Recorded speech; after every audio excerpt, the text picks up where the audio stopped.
BetterHelp Online Therapy bought this 30-second ad to remind you right now, wherever you are, to unclench your jaw, relax your shoulders, take a deep breath in and out. Feels better, right? That's 15 seconds of self-care. Imagine what you could do with more. Visit BetterHelp.com/randompodcast for 10% off your first month of therapy. No pressure, just help. But for now, just relax. Airwick Essential Mist Diffuser transforms your space, creating your perfect ambiance with a wide range of inviting fragrances that make your guests go...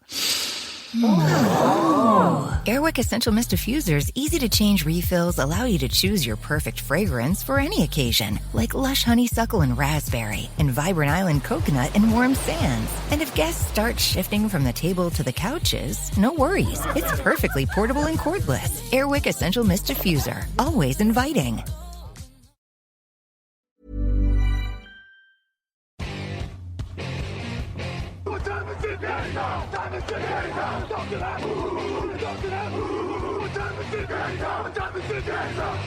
Salut à tous et bienvenue pour un nouveau rendez-vous NFL sur Touchdown Actu, un rendez-vous NFL Draft 2025 avec le débrief de ce qu'ont réalisé les équipes au cours de cette année de repêchage, comme on dit du côté du Canada, avec aujourd'hui un focus tout particulier sur les San Francisco 49ers. Une nouvelle reconstruction pour Kyle Shanahan et John Lynch pour s'interroger, savoir un petit peu quelles ont été leurs meilleures options, leurs plus grosses déceptions à nos yeux, savoir un petit peu des choix intrigants et surtout la note qu'on pourrait leur attribuer au sortir de cette draft NFL 2025. Et pour en parler, Cyprien Delmas et des nôtres. Salut Cyprien.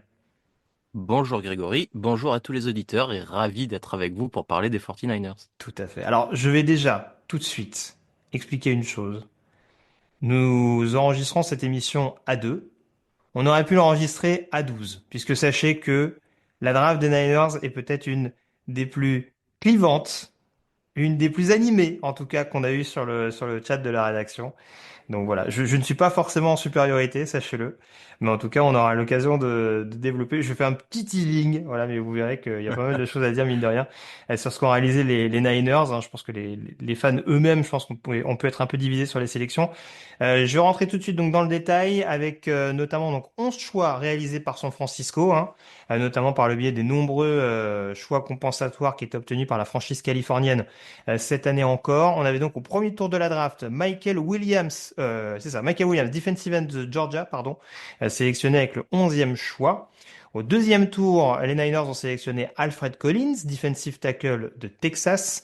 On avait ensuite au troisième tour Nick Martin, linebacker d'Oklahoma State, et Upton Stout, cornerback de Western Kentucky. Au quatrième tour ont été sélectionnés CJ West, defensive tackle d'Indiana, et Jordan Watkins, receveur d'Ole Miss.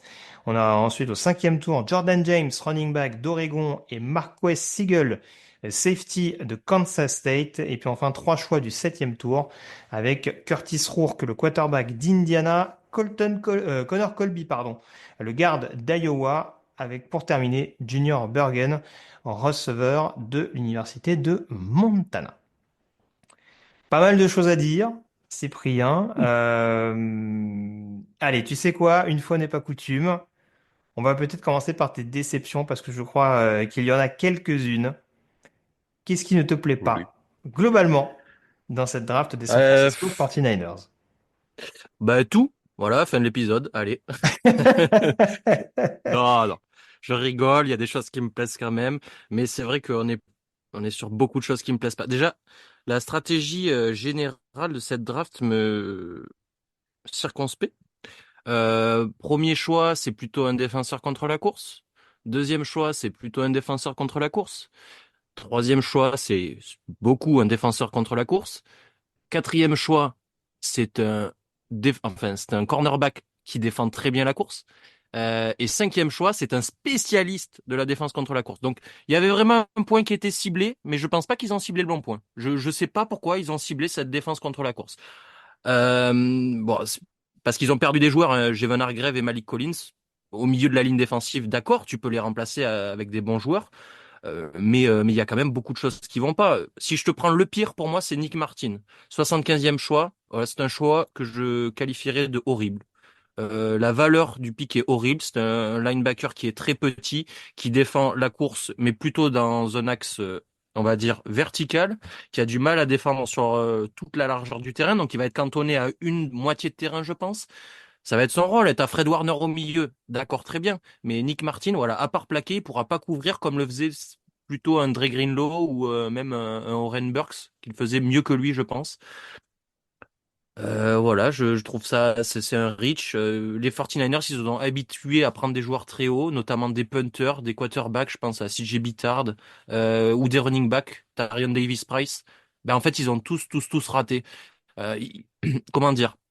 Les 49ers n'ont pas peur de drafter, de choisir des joueurs qui sont quand même surévalués par leurs soins, mais ils se trompent à chaque fois. Donc j'ai plus aucune confiance en cette direction pour choisir des bons joueurs, dont avec Nick Martin. Mais c'est pareil, hein, je peux te dire en fait la même chose pour Upton Stout, je peux te dire la même chose pour Jordan Watkins, je peux te dire même la même chose pour Alfred Collins à moindre mesure. Ça devient problématique sur tous ces choix qui sont quand même assez hauts de se dire ben ils sont surévalués par les Niners et ils se trompent d'habitude. Voilà. Alors, il y a des points sur lesquels je suis globalement d'accord avec toi. C'est sûr que vouloir mettre tous ces œufs dans le même panier, c'est peut-être un petit peu problématique. On le rappelle, hein, Robert Saleh est revenu donc en tant que coordinateur défensif, lui qui était passé donc quelques années, lui qui a été tout simplement le coach principal des Jets où, bah, comme à San Francisco, on mettait beaucoup l'emphase sur les lignes défensives notamment. Donc a priori, on a voulu reprendre les bonnes habitudes, hein, entre guillemets, entre Shanahan et Saleh. Shanahan qui a fait non, mais t'inquiète, l'attaque, je vais m'en occuper, hein, je gère tout seul. Et puis, bah, je te laisse les 5 premiers choix défensifs pour toi, notamment 3 des 5 premiers choix sur la D-line. Euh, En effet, les profils, je pense qu'on aurait pu trouver plus complémentaires. Ça, j'aurais pas de mal à le concéder. Je serais pas aussi arrêté sur Michael Williams. Bien entendu que son apport sur le Voilà. jeu au Alors sol va être indéniable. tu Oui. remarqueras, Greg, c'est le seul que je n'ai pas cité encore dans tous ces mauvais choix quand même.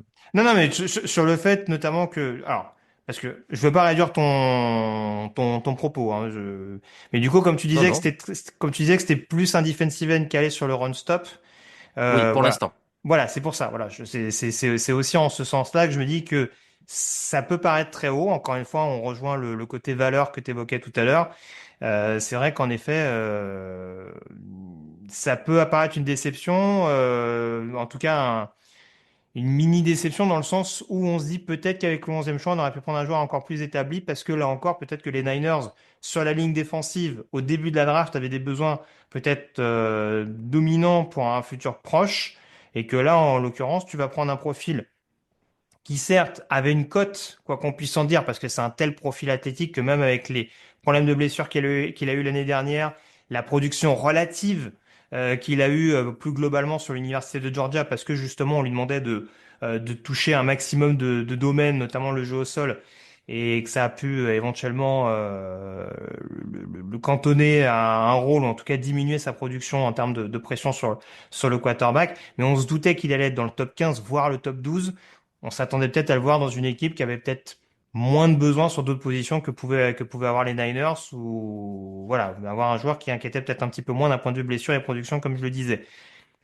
D'un point de vue valeur, je peux pas aller contre ce que tu dis. C'est sûr que Michael Williams en 11, je vais pas répéter ce que j'ai dit, ça peut apparaître un tout petit peu haut et encore. Après, c'est vrai que Collins 43, Martin 75, Stout 100, dans une moindre mesure, même s'il était plus ou moins attendu vers le allez, quatrième grand max, ça peut apparaître assez haut sur le papier.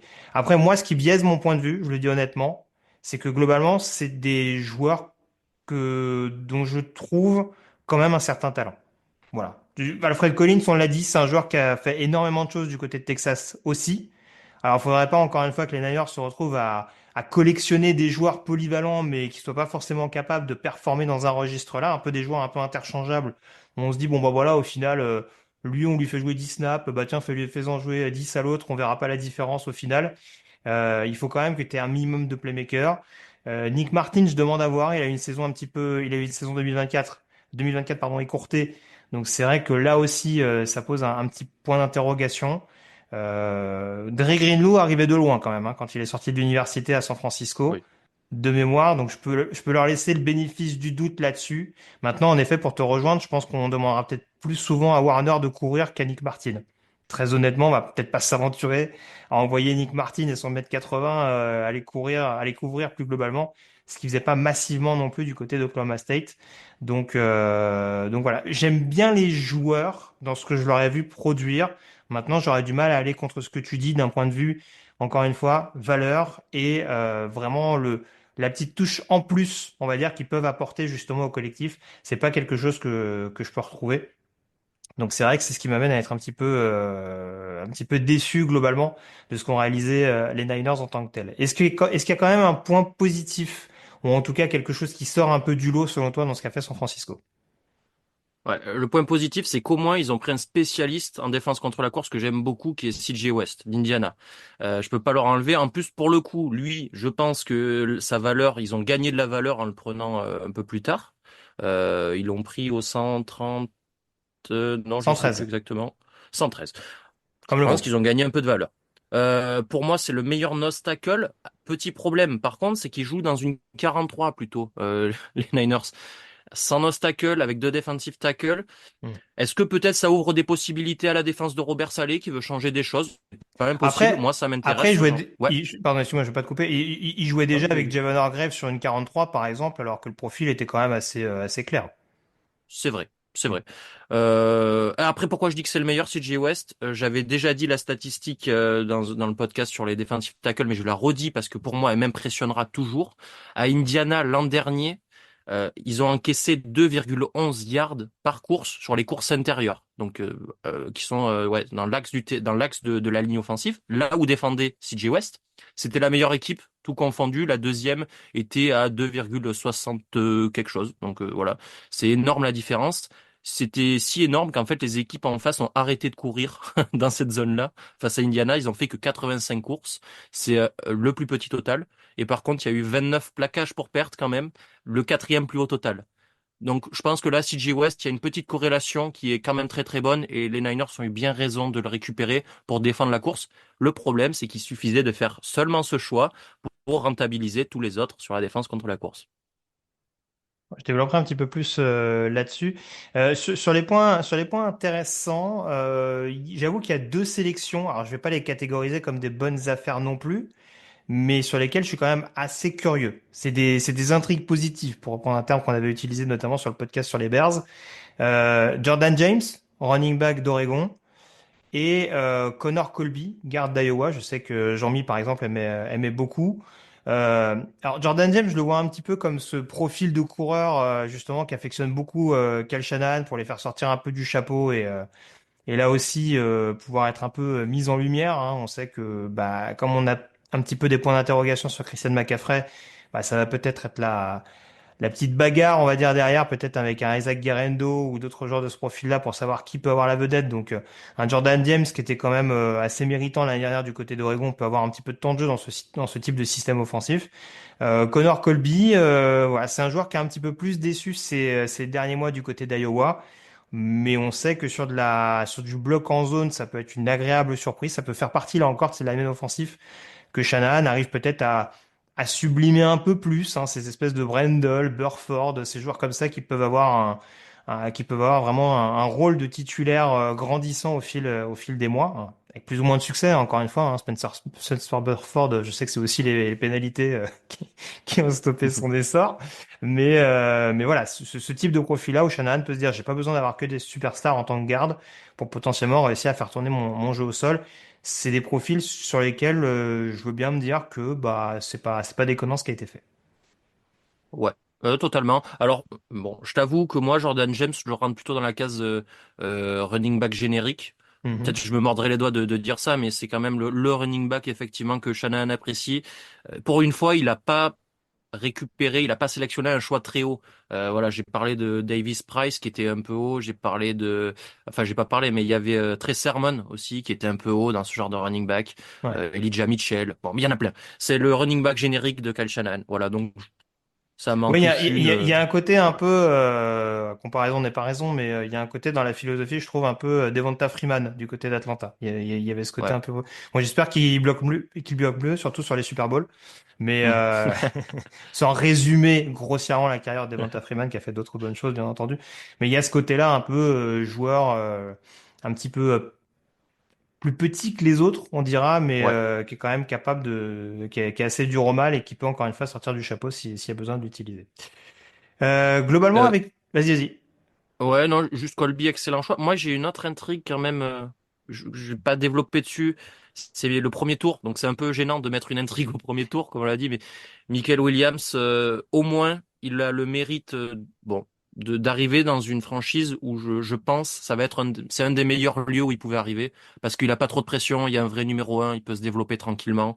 Il défendra la course au début et puis il développera son pass rush. C'est pas inintéressant. Oui, surtout qu'il y a un petit peu un pass rusher établi, hein. C'est vrai que, bon, C'est ça.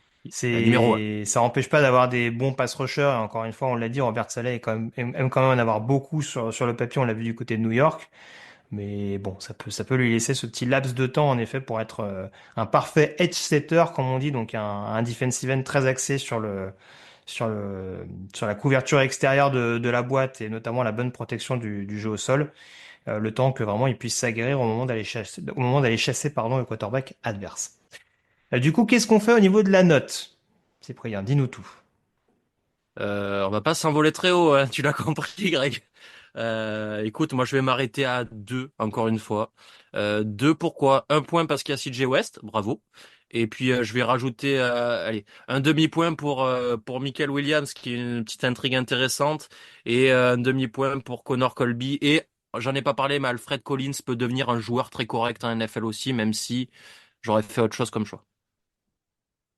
Euh, alors, moi, j'avoue, je suis monté quand même à 5.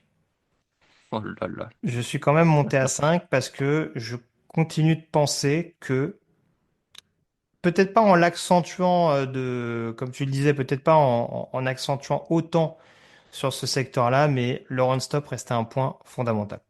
Et tu prends quand même des joueurs qui peuvent performer dans ce domaine-là. L'année dernière, c'était quand même inhabituellement inquiétant de voir le run-stop de San Francisco aussi exposé. Et on était vraiment à une croisée des chemins dans ce secteur-là. Donc après, ça ne veut pas dire que ça va fonctionner, hein. Aux dernières nouvelles, le run-stop des Jets l'année dernière était pas formidable malgré les joueurs qui avaient sélectionné Robert Saleh pendant des années et des années. Même si on sait que le contexte était un peu particulier l'année dernière du côté des Jets. Mais pour moi, ça suit quand même une certaine logique. C'est pas pour ça que tous les choix s'expliquent, même si encore une fois, moi j'ai mon avis sur les joueurs, mais c'est pas pour autant que tous les choix s'expliquent et que la valeur est respectée par les Niners. Mais en tout cas, je veux bien suivre la logique de me dire qu'un Michael Williams peut avoir de l'impact malgré tout en première année, même si tu l'as dit, c'est peut-être plus dans un rôle que dans un autre. Un Alfred Collins, vu le groupe de linemen défensifs, peut quand même avoir un rôle assez intéressant et encore une fois dans de nombreux rôles, hein, encore une fois il a déjà joué 5 take, 3 take, 1 take, donc encore une fois il a déjà joué entre le tackle et le garde, entre le garde et le centre, juste face au centre, enfin pour bull rusher, etc., etc. C'est pas quelque chose qui lui fait peur fondamentalement, surtout que en plus tu le disais ils prennent un nose tackle pur avec CJ West. Donc voilà, il y a une part de la logique que je veux bien suivre. Il y a quelques choix offensifs qui me paraissent pas totalement déconnants avec la vision de Kyle Shanahan et malgré le gros chantier, même si le poste de tackle, moi ça me fait un peu couiner s'il se passe quelque chose avec Trent Williams, bah, on repart de nouveau sur un nouveau pari façon Jalen Moore. Mais encore une fois, on pourrait peut-être pas considérer tous les postes du côté des Niners. Donc voilà, je peux pas dire que les besoins n'ont pas été considérés. Maintenant, est-ce qu'ils ont été considérés avec les bons joueurs et la bonne proportion nécessaire? Je peux pas aller à l'encontre de ce que tu as dit précédemment. Non, mais Voilà. c'est bien de pas être d'accord, Greg, des fois. Mhm. Mais je suis pas dithyrambique pour autant, hein. Encore une fois, j'ai pu paraître pour certains de mes camarades sur le chat comme quelqu'un qui allait mettre un 8 ou un 9. Non, non, il y a bien entendu des choses à redire sur cette draft des Niners, mais Je te rappelle que Jean-Mi, qui a fait une analyse aussi de tous les choix de toutes les équipes en mhm. papier Mhm. sur le site, a mis quand même 12 sur 20, il me semble, aux Niners, hein. Ah, très bien. Bah, écoute, j'ai pas été très discipliné, j'ai pas lu tous les papiers. Mais Mais en tout cas, je suis ravi de savoir que je ne suis pas tout seul. Je ne suis pas un loup solitaire, pour reprendre là encore une expression qu'on affectionne outre-Atlantique. Merci encore en tout cas, Cyprien, d'avoir été en ma compagnie pour ce débrief des choix des San Francisco 49ers. On se retrouve très vite pour rester dans la conférence nationale et parler notamment des Dallas Cowboys. Restez bien connectés sur touchdownactu.com pour toute l'actualité liée à la NFL et à la draft 2025 également. Les podcasts débriefs continuent de vous accompagner au cours des prochaines semaines, à savoir jusqu'à la fin du mois de mai pour être plus précis. Salut à tous et à très vite.